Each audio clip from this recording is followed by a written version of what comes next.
اب اگر خط کو پڑھا جائے تو اس میں ایک مفہوم یہ ملتا ہے، بہت توجہ، اس میں ایک مفہوم یہ ملتا ہے، یا ابا عبداللہ، اے فرزند رسول، آپ کوفے آئیے۔ کیوں آئیے؟ لکھا ہے خطوط میں، آپ کوفے آئیے، یہاں کی نہریں بھری ہوئی ہیں، باغات لہلہا رہے ہیں، خرمے پک چکے ہیں، نہریں جاری ہیں، کھیت ہرے بھرے ہیں۔ ایک خط یہ ہے کہ جس میں ندیوں کا تذکرہ ہے، پھلوں کا تذکرہ ہے، باغات کا تذکرہ ہے، گھوڑوں کے اوپر زینیں کسی جا چکی ہیں، گھوڑوں کے نالے ٹھوکی جا چکی ہیں، زین آمادہ ہے، شمشیر پر دھار لگائی جا چکی ہے، نیزے چمکائے جا چکے ہیں، تیر ترکش پہ بھرے ہوئے ہیں، کمانیں آویزاں ہیں۔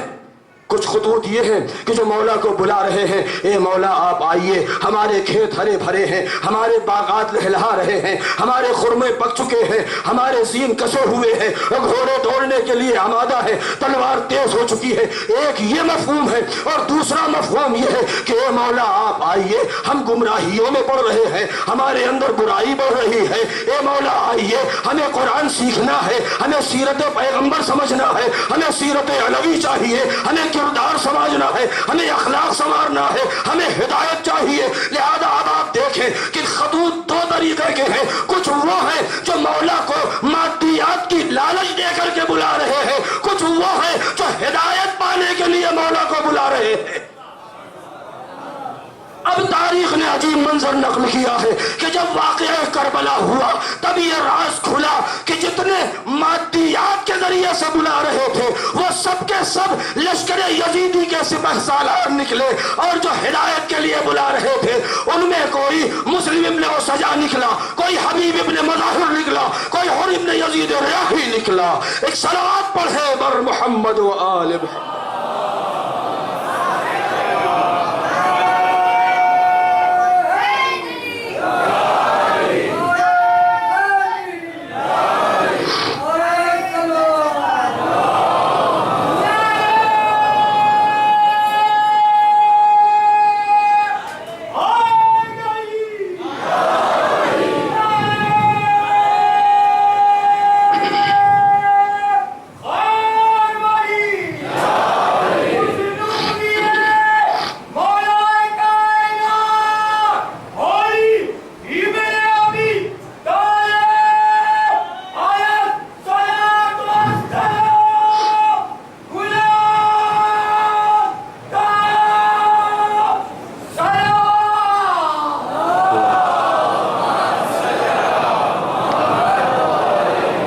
سلامت رکھے آپ کو۔ حقیقت تاریخ کو پڑھیے تب حقیقت سمجھ میں آتی ہے، کسی کی سنی سنائی بات پر مت جائیے، کیونکہ ہمارے یہاں ایک مثل بہت مشہور ہے، اگرچہ ادب حد ادب نہیں ہے کہ اس کو کھل کے بیان کیا جائے، لیکن بچپنے میں سنا تھا، لوگ کہتے ہیں کہ کسی نے کہہ دیا کہ تمہارا کان کوا لے گیا، ہم اپنے کان کو نہیں دیکھ رہے ہیں، کوے کے پیچھے دوڑ رہے ہیں۔ ارے تم نے کچھ سنا ہے تو یہ کیوں نہیں دیکھ رہے ہو کہ تاریخ میں کیا لکھا ہے؟ ارے لوگوں کے کہنے پر کیوں آ رہے ہو؟ پہلے خود اپنے دیکھو تو صحیح کہ تاریخ میں حقیقت غائب کیا ہے۔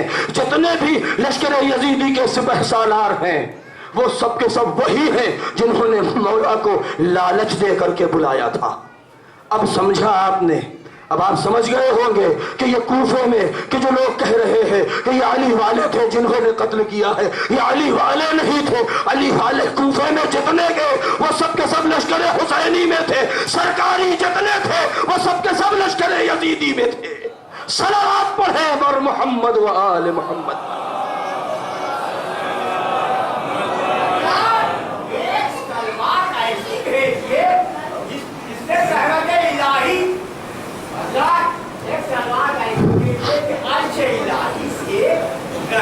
رحمت نازل ہونا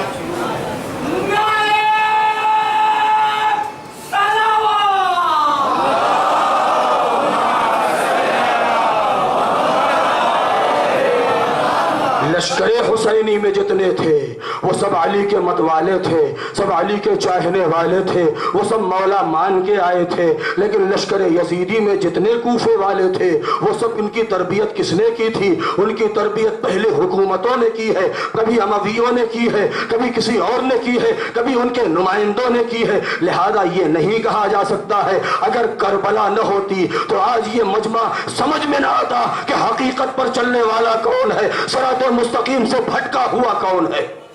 ایسے مجمع میں بہت توجہ چاہتا ہوں، علی نے اپنی فضیلت کا اعلان ایسے مجمع میں کیا ہے جہاں اپنے بھی موجود ہیں، دوسرے بھی موجود ہیں، اور عجیب و غریب جملہ کہا ہے جب کسی نے پوچھ لیا یا علی آپ کو ہم کیسا سمجھیں؟ بہت توجہ، نہج البلاغہ میں موجود ہے وہ خطبہ کہ ایک مرتبہ مولا علی نے جب قرآن کی برتری کا اعلان کیا تو آواز دیا کہ خبردار، ہوشیار، خبردار، قرآن مجید ایک ایسی کتاب ہے جس کا کسی دوسری کتاب کے اوپر قیاس نہ کرنا، وہ بآل محمد لا یقاس بآل محمد من هذه الامت احدا۔ ارے سن لو، خبردار، ہوشیار ہو جاؤ کہ اس پوری امت میں اتنی جرات نہ کرنا کہ پوری امت میں کسی ایک کا بھی آل محمد سے مقابلہ نہ کرنا۔ یہ نہج البلاغہ میں علی کا جملہ ہے کہ لا یقاسو بآل محمد من هذه الامت احدا۔ جب کسی نے پوچھا کہ آخر وجہ کیا ہے تب آپ نے اپنا وہ جملہ شاہکار استعمال کیا ہے، کیف یصفى بهم من جرت علیہم نعمتهم۔ ارے وہ کیا اہل محمد کے مقابلے میں آئیں گے جن کے اوپر ہمیشہ سے آل محمد کی نعمتوں کی برسات رہی ہو؟ وہ کیا آل محمد سے آنکھیں ملائیں گے جو ہمیشہ اہل بیت کے شرمندے احسان رہے ہوں؟ صلوات پڑھیں بر محمد و آل محمد۔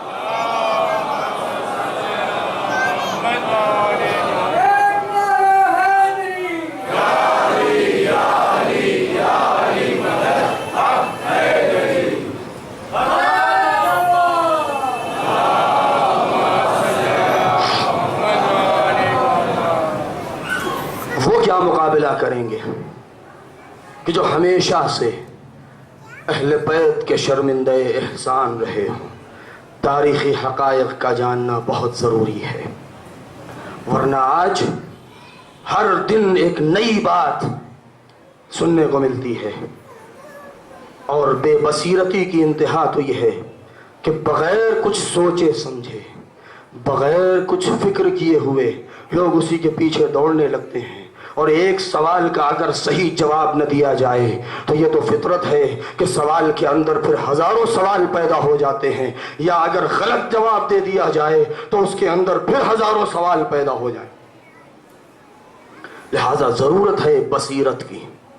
بس میرا وقت ختم ہو چکا ہے، معاف کیجیے گا اگر زیادہ ہو جائے تو، کہ مولا کربلا میں جو موجود تھے تو دو طریقے کا مجمع کوفے میں تھا۔ اگر یہی سارا مجمع، بہت توجہ، آخری جملہ سنیے گا، اگر یہی سارا مجمع جو مسجد کوفہ کا تھا اگر حسین ابن علی کے ساتھ کربلا میں ہوتا تو مولا کبھی یہ جملہ نہ ارشاد فرماتے، انی لا ارا لم ارا ولا اعلم اصحابا کاصحابی۔ خدا کی قسم میں نے ایسے اصحاب کہیں نہیں دیکھے جیسے میرے اصحاب ہیں۔ وہ مولائی مجمع تھا، وہ علی کا خالص مجمع تھا جو حسین کے دربار میں آ گیا تھا، کہ جس کی بنا پر آپ یہ کہہ رہے ہیں کہ جیسے اصحاب مجھے ملے ایسے اصحاب کسی کو نہیں ملے۔ البتہ یہ پڑھا جاتا ہے کہ مولا نے کہا جیسے اصحاب مجھے ملے، نہ میرے نانا نہ میرے بابا، نہیں، روایت کا فقرہ یہ ہے کہ میں نے ایسے اصحاب دیکھے نہیں اور میں ایسے اصحاب جانتا ہی نہیں جیسے میرے اصحاب ہیں۔ اب بات آ گئی ہے تو ایک جملہ اور سن لیجئے۔ خدا آپ کو زیارت نصیب کرے کربلا معلی کی۔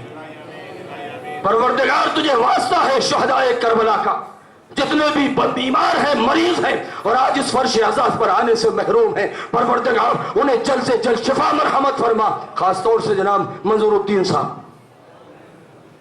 آج شہدائے کربلا کی قبر پر جب نظر پڑتی ہے کسی زائر کی، نہیں معلوم کون سی ایسی شعائیں پائی جاتی ہے اس کے اندر کہ انسان کے اندر جرأت اظہار پیدا ہو جاتا ہے. دل چاہتا ہے, بنتا نہیں ہے انسان سے, قسم کھا کے کہا جا سکتا ہے انسان سے بن نہیں پاتا, اس کو الفاظ نہیں مل پاتے کہ کس طریقہ سے ان کو سلام کرے. رسول کے اصحاب کیسے تھے آپ جانتے ہیں.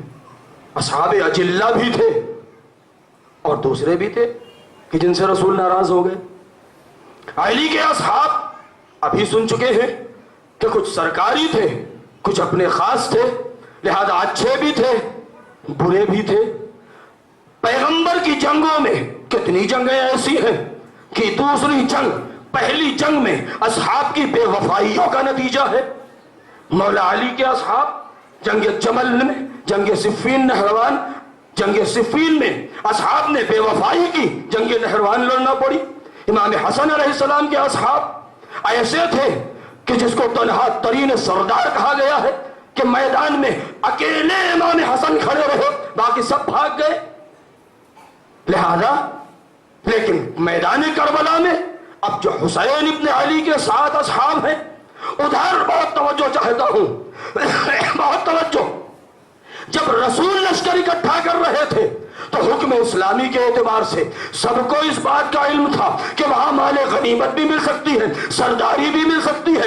علی کے ساتھ جب آئے تھے تب بھی اس بات کی لالچ تھی کہ ممکن ہے کہ کہیں کی گورنری مل جائے, ممکن ہے کہ مال غنیمت مل جائے, لیکن تنہا حسینی لشکر وہ تھا کہ جس میں حسین نے حیات اور زندگی کی ضمانت نہیں لی تھی, موت کا یقین دلا کے لائے تھے, موت کا یقین دلا کے لائے تھے.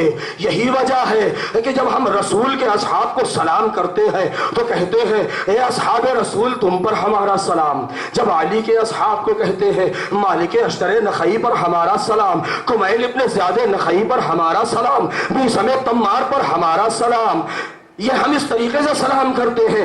امام حسن کے اصحاب کو سلام کرتے ہیں تو الگ انداز سے سلام کرتے ہیں, لیکن ہماری جانیں قربان ہو جائے جب ہم حسین کے اصحاب کو سلام کرتے ہیں تو یہ نہیں کہتے اے حسین کے اصحاب تم پر سلام, اب ہم کہتے ہیں اے رسول کے اصحاب تم پر سلام, اے علی کے انصار تجھ پر سلام, اے فاطمہ کے انصار تجھ پر سلام, اے حسن کے جانثارو تم پر سلام, اے حسین کے جانثارو تم پر سلام. اے کربلا والو اب تم صرف حسین کے جانثار نہیں ہو, رسول سے لے کر کے جتنے بھی خامس آل ابا ہے ہر ایک کے جانثار ہو. تم وہاں جہاں دفن ہوئے وہ زمین پاک ہو گئی, قیامت تک کے لیے خاک شفا بن گئی. صلوات پڑھے بر محمد و آل محمد.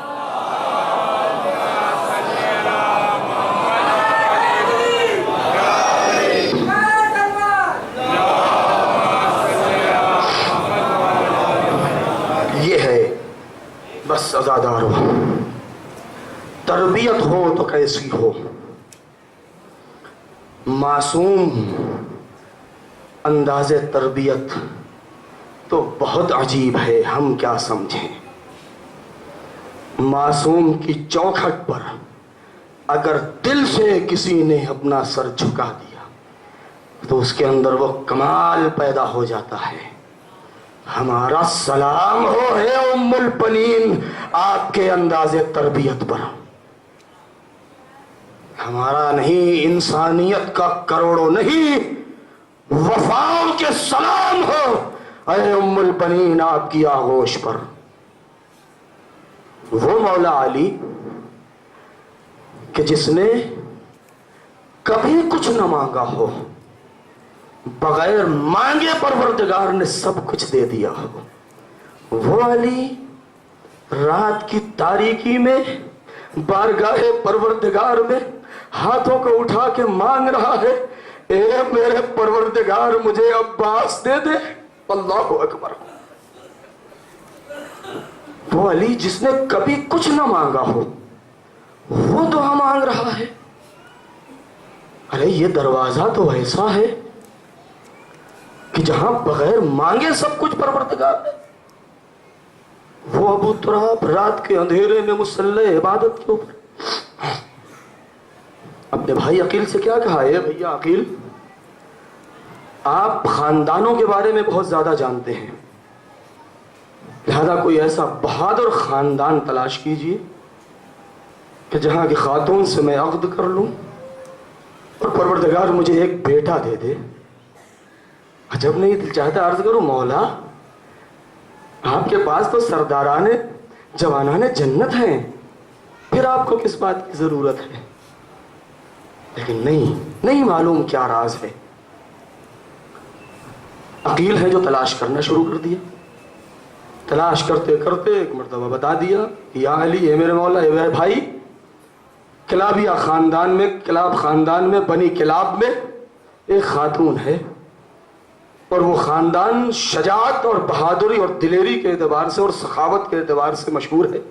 خاندانی نجابت اور شرافت بھی پائی جاتی ہے، دلیری بہادری اور شجاعت بھی پائی جاتی ہے، سخاوت بھی پائی جاتی ہے۔ جیسے ہی جناب عقیل نے پتہ بتایا، مولا علی نے جناب فاطمہ کلابیہ کے ساتھ عقد کیا۔ آپ جانتے ہیں، مجھے تفصیل میں نہیں جانا، نام فاطمہ ہے، کلابیہ خاندان کی بنا پر کہا جاتا ہے۔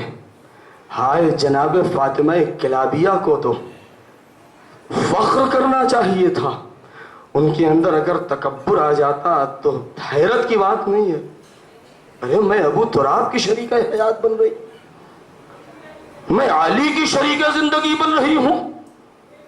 لیکن کمال تو اس وقت سامنے آیا کہ جب ایک مرتبہ عقد کے بعد جناب فاطمہ کلابیہ علی کی دہلیز پر پہنچی ہیں۔ جب علی کی دہلیز پر پہنچی ہیں تو ایک مرتبہ بیٹھ گئی۔ دہلیز پر بیٹھنے کے بعد کہا، اے میرے شاہزادو، ہرگز تم مجھے اپنی ماں مت سمجھنا، میں تمہاری ماں بن کے نہیں آئی ہوں، میں تمہاری کنیز بن کے آئی ہوں۔ اللہ اکبر، کیا معراج معرفت پر فائز ہیں جناب ام البنین۔ اور اس کے بعد مولا کائنات کی زندگی میں ہے، خداوند عالم نے 4 بیٹے عطا کیے۔ بس ایک روایت ہمارے استاد جناب حضرت آیت اللہ انصاریہ صاحب نے اپنی کتاب میں نقل کیا ہے، اور انہوں نے اس کو اپنی تقریر میں بیان بھی کیا ہے کہ جس وقت جناب ابو الفضل العباس کی ولادت ہوئی ہے تو اس دن مولا علی اس وقت اپنے گھر پر نہیں تھے۔ ہائے جانے قربان ہو جائیں۔ اور جب مولا کو یہ پتہ چلا کہ پروردگار نے فرزند عطا کیا ہے اور بیت الشرف میں تشریف لائے ہیں، تو اب آپ خود تصور کریں، آپ صاحبان ناموس ہیں، صاحبان اولاد ہیں، کہ جب کسی خاتون کے ہاں پہلا بچہ پیدا ہوتا ہے تو شوہر سے آنکھ ملاتے ہوئے اسے بڑی شرم آتی ہے اور بڑی خوشی بھی محسوس ہوتی ہے، اور پورے دل کی تہ کی خوشی سے وہ چاہتی ہے کہ یہ امانت اپنے والی و وارث کے آغوش میں دے دے۔ لہذا جیسے ہی مولائے کائنات گھر کے اندر تشریف لائے ہیں، وہ ایک مرتبہ جناب ام البنین کی نگاہیں شرم سے جھک جاتی ہیں، اور چاند سے بچے کو ایک پارچے میں لپیٹا، ایک کپڑے میں قنداقہ بنایا، اور بنانے کے بعد نظریں جھکی ہوئی ہیں، ایک مرتبہ مولا کی خدمت میں آئی ہے اور چاہا ہے اور کہ مولا کی آغوش میں دیں۔ جیسے ہی علی نے ہاتھوں کو پھیلایا اور ایک مرتبہ اپنی آغوش میں لیا ہے، ایک مرتبہ ام البنین کے لبوں پر مسکراہٹ ہے، اور وہ اس بات کی منتظر ہے کہ میرے والی وارث ابھی اپنے بچے کو دیکھیں گے۔ ہائے کتنا خوبصورت بچہ ہے، ہائے کتنا حسین بچہ ہے، اس کی آنکھیں کیسی ہیں، اس کے ہونٹ کیسے ہیں، اس کے لب و رخسار کیسے ہیں۔ بچے سے ہی مولا نے دیکھ لیا اپنی آغوش میں، تو ایک مرتبہ کہا، اے فاطمہ ذرا اس کے اس بندھن کو کھول دو، اس قنداقے کو کھول دو۔ ہائے جیسے ہی ام البنین نے اس گرہ کو کھولا ہے، 2 ننھے ننھے ہاتھ عباس کے باہر نکل آئے، اور جیسے ہی ہاتھ باہر نکلے جناب فاطمہ کلابیہ کے لبوں پر یہ الفاظ آ گئے، اے میرے مولا آئے ذرا دیکھیے تو صحیح اس کے ہاتھ کتنے خوبصورت ہے۔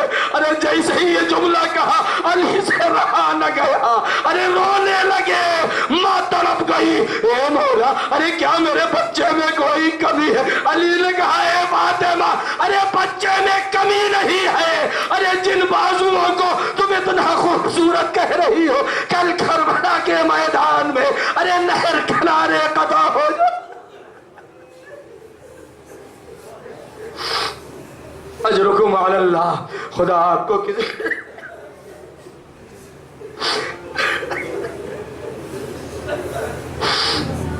خدا آپ کو کسی غم میں نہ رلائے سوائے غم سرکار سید الشہداء کے. ہائے یہ عباس کا بچپنا ہے، ماں نے کیسی تربیت کی ہے. اے میرے لال، ارے یہ تمہارے مولا ہیں، یہ تیرے آقا ہیں، ہرگز کبھی بے ادبی نہ ہونے پائے، کبھی مولا کی شان میں گستاخی نہ ہونے پائے. اے میرے لال، ارے کبھی اپنے کو بھائی مت سمجھنا، ہمیشہ اپنے کو غلام سمجھنا. ہائے یہ مولا کی تربیت کا اثر، یہ ام البنین کی تربیت کا اثر ہے کہ عباس ہمیشہ سے حسین کے ساتھ ارے سائے کی طرح ہیں. یہی تو وجہ ہے کہ جب مولا کا وقت آخر آیا تھا مسجد کوفہ میں ضربت کے بعد تو سب کو بلایا تھا، سب کا ہاتھ حسن کے ہاتھ میں دیا تھا، لیکن حسین کا ہاتھ عباس. اے میرے لال عباس، ارے اپنے آقا کا اپنے بھیا کا خیال رکھنا. اے عزادارو، ہائے یہ جوش شجاعت، یہ جوش بہادری، وہ جوش جنگ، ہائے کتنا اعتماد تھا حسین کو اپنے بھیا کے اوپر، کتنا یقین تھا زینب کو اپنے بہادر بھائی کے اوپر. یہی تو وجہ ہے کہ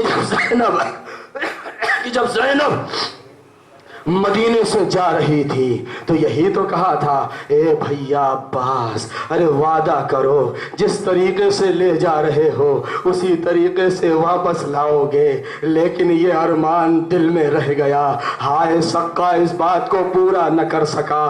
عزادارو، ارے حسین نے کہاں کہاں نہیں روکا اپنے اس شیر کو.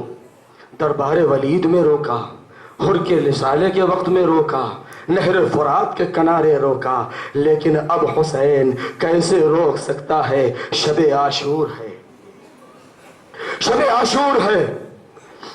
تاریخ لکھتی ہے کہ جناب عباس شب عاشور خیموں سے تھوڑے فاصلے پر اپنی تلوار کو نکالے ہوئے ایک مقام پر سیقل کر رہے ہیں، تلوار پر دھار لگا رہے ہیں کہ اچانک زہیر ابن قین کا گزر ہوا.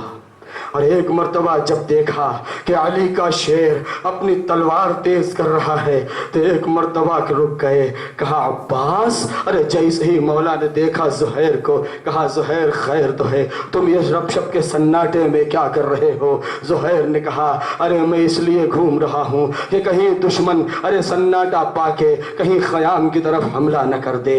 ابو الفضل العباس میں اور ان میں گفتگو ہونے لگی کہ اچانک زہیر نے ایک عجیب جملہ کہہ دیا. کہا اے عباس، اے عباس، ارے کیا تم یہ جانتے ہو کہ تم کو مولا علی نے ارے کس دن کے لیے مانگا ہے خدا سے؟ پر یہ سننا تھا کہ تاریخ کربلا کہتی ہے کہ ابو الفضل العباس گھوڑے پر سوار ہوئے ہیں، پیروں کو رکاب میں ڈال کے، اور جو انگڑائی لی ہے تو رکابیں ٹوٹ گئی ہیں، اور کہتے ہیں اے زہیر، ارے تم مجھے داد شجاعت اور جوش شجاعت دلا رہے ہو. ارے قسم خدا کی کل جب مارکہ کارزار گرم ہونا تب دیکھنا کہ علی کا شیر کس طریقے سے جنگ کرتا ہے. ہائے عباس کا جوش شجاعت،